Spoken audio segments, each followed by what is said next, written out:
A kiss on the swing. It was a warm afternoon, with the sky painted pink and cotton-like clouds. The park was nearly empty, except for 5 girls laughing out loud as they ran between the swings and monkey bars.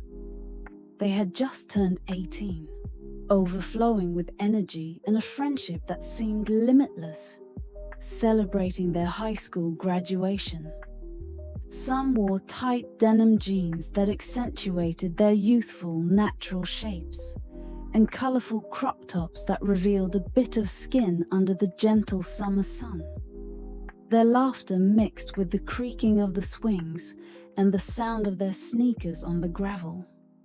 Vanessa, with straight dark hair and dreamy eyes, swung hard as she cast discreet glances at Sophie, a girl with green eyes, chestnut hair, and lips that seemed to beg for a kiss.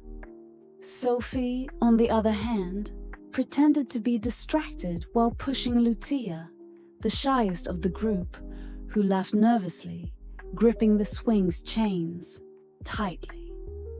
Carla and Bianca, the most outgoing, challenged each other with strength games. But every now and then, they shared knowing glances that said more than they'd ever admit out loud.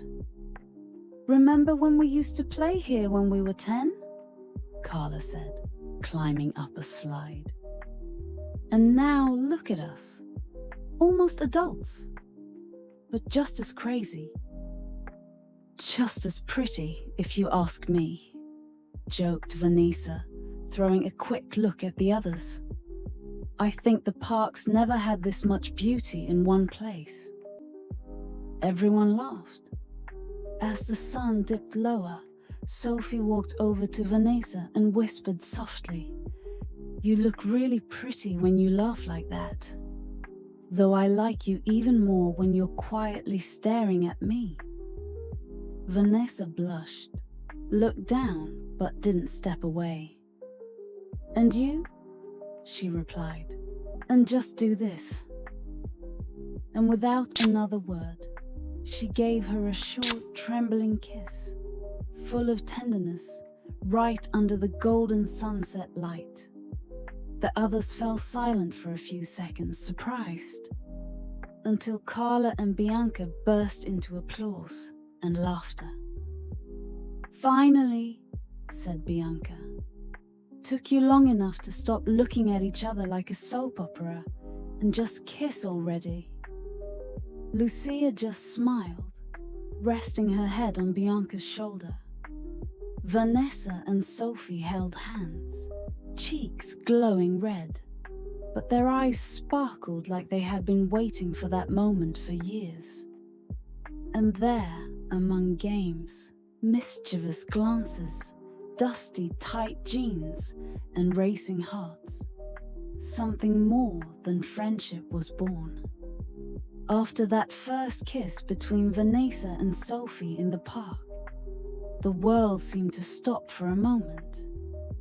The other girls were laughing and cheering playfully, but for the two of them, everything narrowed to a look, a tremble, a "what's happening between us?"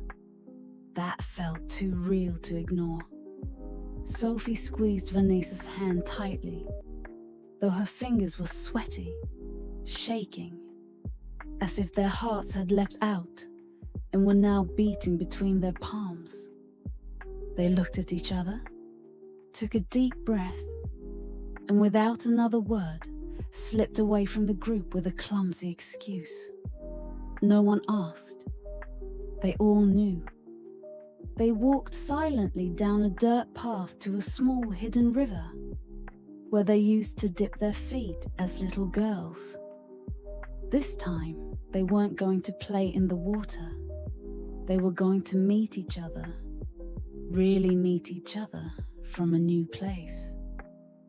When they arrived, the sound of running water filled the air, and the sun had dipped below the horizon, coloring the sky in violet and gold.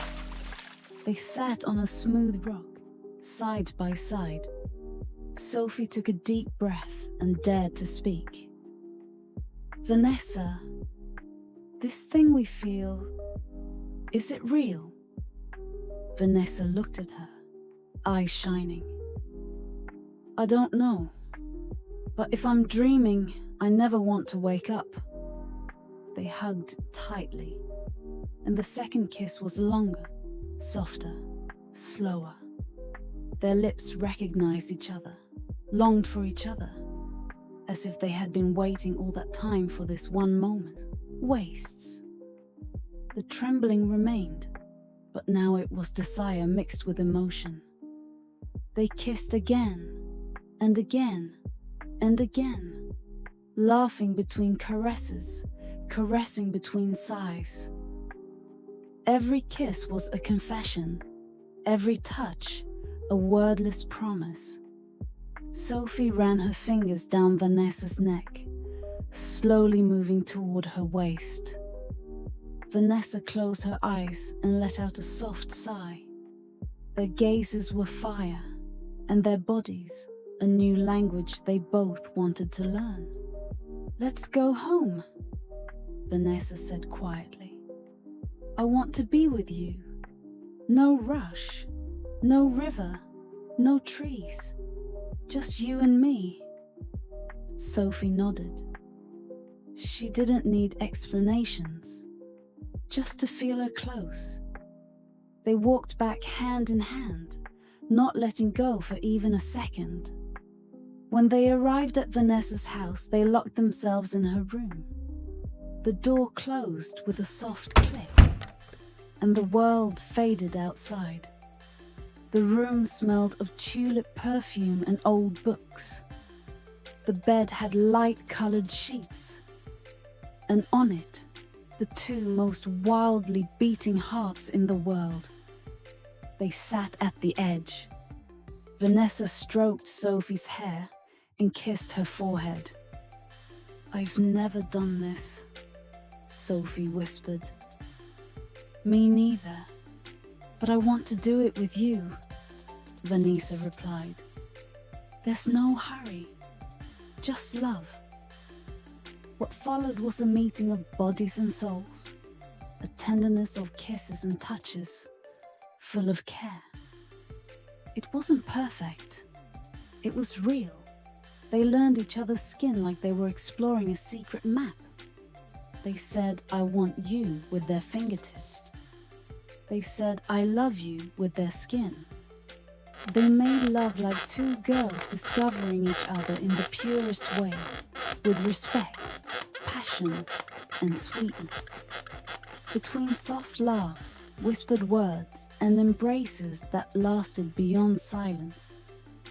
That night, when they lay side by side staring at the ceiling, their hearts still beating like drums, they held each other tighter. So, are we girlfriends now? Sophie asked, playing with Vanessa's fingers. We've been since the swing, Vanessa answered. It's just, now, I don't want to get off this ride. And neither of them did. They stayed wrapped in each other's arms without saying another word.